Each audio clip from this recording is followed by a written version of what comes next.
just a second of how Mike and I know each other, and then we'll take you through the concept. Mike and I worked together about 7 years ago, back in my sales agency. I was on the sales side for the lifestyle clothing industry.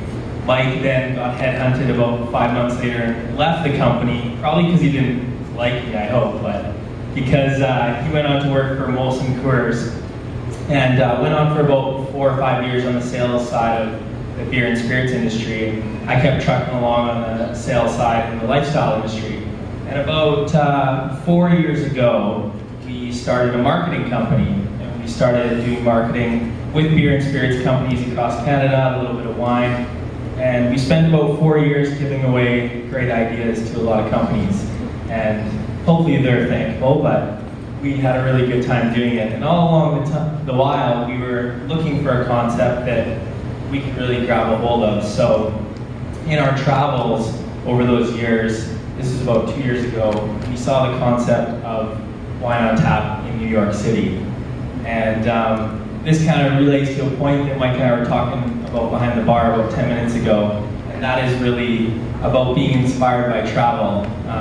We got to travel a lot with our marketing company, and we always encourage all of our friends and young entrepreneurs and people we're associated with to get out there and travel, because you see so many cool things around everywhere in the world about what people are doing in different industries, whether you're connected or not, and it really can inspire you to do amazing things. So this was back, I got my dates here, about February 2011, the concept of... Yes, and on that point, we're complete rookies to compare to some legends that are here tonight. So we've got our notepads out, and I was just listening to Greg there and thinking, like, you had to go run to the library to find out the answer. We get to just turn around and look up the old Wikipedia and turn back around. Everybody's a genius these days with a phone and a Bible in your pocket, but I think the coolest part about what Steve and I have been doing is we're looking at, actually, Richard, you've had some pretty cool guests with you already, and a lot of them are inspired by what they see around the world, and they bring them back to this cool city and then kind of bring it into this melting pot and make it all happen on their own terms. And really that was what we've just been doing. We love traveling, we love learning, because you get to turn your brain on in a different way when you travel. You see things in a different way than your daily grind. So that's kind of how this all happened. And I think if we can keep continuing to travel, that's the goal. Yeah, hopefully. We'll get to that at the very end, but we're now 6 minutes, so we gotta hurry up. So I'll speed ahead. So we basically started packaging wine in February of 2012. So we're about 9 months into our operation. We're up to about 22 staff. Everything's happened insanely fast, which is really, really exciting. So we actually started 3 businesses. We wanted to start 2, but now we started 3. So to get to the first one, which is actually the site you're in right now, Vancouver Urban Winery, this was actually the 3rd business that came about just because we got this amazing space. Fresh Tap was always the core of our business, and we stumbled upon this space and were able to get licensed here right outside Gastown. So we decided, let's open up a tasting bar and a retail store, and most of all, we use the space for education. People like yourselves, bars and restaurants, consumers, anybody that we can get in the door and really show what Wine on Tap is, experience of BC wines, local foods, come in for public tastings. So it's really helped our business evolve a lot in many ways. So we do public events here, private events, all kinds of stuff. So that's the facility you're in today, but the core of our business is what's called Fresh Tap. I'm going to finally hand this mic over to Mike. So you guys have probably had a bit of wine already from a tap, which is pretty awesome. It's very unique. We noticed it happening and absolutely exploding in the US. So we did a lot of traveling, like you said, doing a lot of market research, and as tough as that is when you're posting up at a bar and drinking, somebody had to do it. But it was some really fun research, and it's absolutely exploded in the US. And the coolest thing about it is it's all winemaker endorsed. So it truly is, it starts out with the 2 most important people in the whole operation. That is, number 1, you guys, the consumer, and that person sitting at the bar with that glass of wine. And number 2, that winemaker. So we know that when wine arrives here, it arrives bottle ready. So instead of going through their bottling line at the winery, it comes to us, and we package it into these 19.5 liter stainless steel kegs. They basically mimic wine tank that their wine stored in. So right there, all of a sudden, you're eliminating a ton of waste by keeping the consistency of that wine perfectly fresh, exactly the way the winemaker intended it. So it's always pressurized by an inert gas at the bar. So the bar owner, the bar manager, the restaurant, the staff, the streamlined service that comes with the whole program is amazing. You don't have to cork bottles, you don't have to get rid of them at the end of the night, and you eliminate spoilage altogether. So wine is never ever in contact with oxygen, so you have absolutely zero oxidation and zero waste. For a bar owner, that's one of the biggest pains in the ass about serving wine by the glass, is that you truly have some of your crappiest margins in an entire operation come from your wine by the glass program. But now, because we're packaging wine for so many great wineries, a lot of which, or there's over 30 wineries now, a lot of which would never have been able to get on by the glass programs, mostly because it's just too expensive and too risky for a bar operator. Anything north of $15 or $20, they're at risk of opening that bottle and then having that sit on the shelf and literally ticking time clock. As you know, when it sits on your counter, if you open it on Tuesday and you're not aggressive enough to drink it till Friday, it's going to have changed.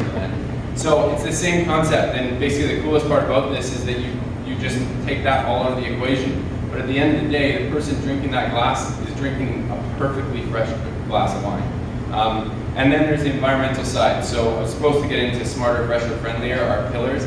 But stay on brand, Mike. Yeah, right. Yeah, that's for a marketing meeting. But the end of my friendlier message is really you're eliminating all kinds of waste. 30% shipping weight, and you know, we probably kegged what now, 70,000 liters? It's supposed to be my point. Oh right, sorry. Anyway, we've eliminated an awful lot of bottles in general.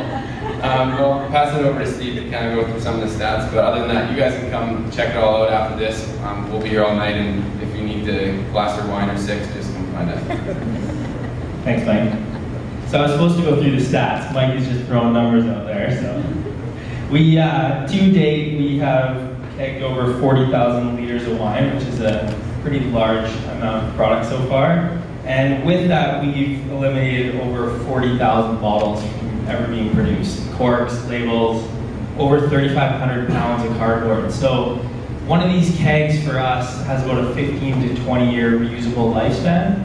So we're short proximity of distribution, and that's really the core of why we want it to be really close to Vancouver. Product is shipped to us. It's lighter to ship bulk product here. We package it, and then it's consumed close to us. So we can bring these kegs back, sanitize them, and put them back into circulation. So much different than a lot of the products out there in terms of cardboard bags, boxes, that sort of delivery method. So yeah, it's pretty astronomical. And we're in about 50 restaurants now in BC and Alberta. And like Mike said, just over 30 wineries now on board that have product in stainless steel kegs. So it's been a good ride so far. So what's the future of Wine on Tap? So we're shooting for about 300 restaurants in the next few years to come on board. And that target seems to be increasing every month. Looking at north of 75 wineries, so we've got new guys coming on board every month. And then obviously looking for a national brand. We want to be the leaders at packaging in stainless steel kegs for the wine industry in Canada. So those are some of the goals. Yeah. And so the last little piece of our puzzle here is Roaring 20s Wine Co. So Mike and I decided that we wanted to also launch a wine brand, fitting because we have a winery, so let's create a wine brand.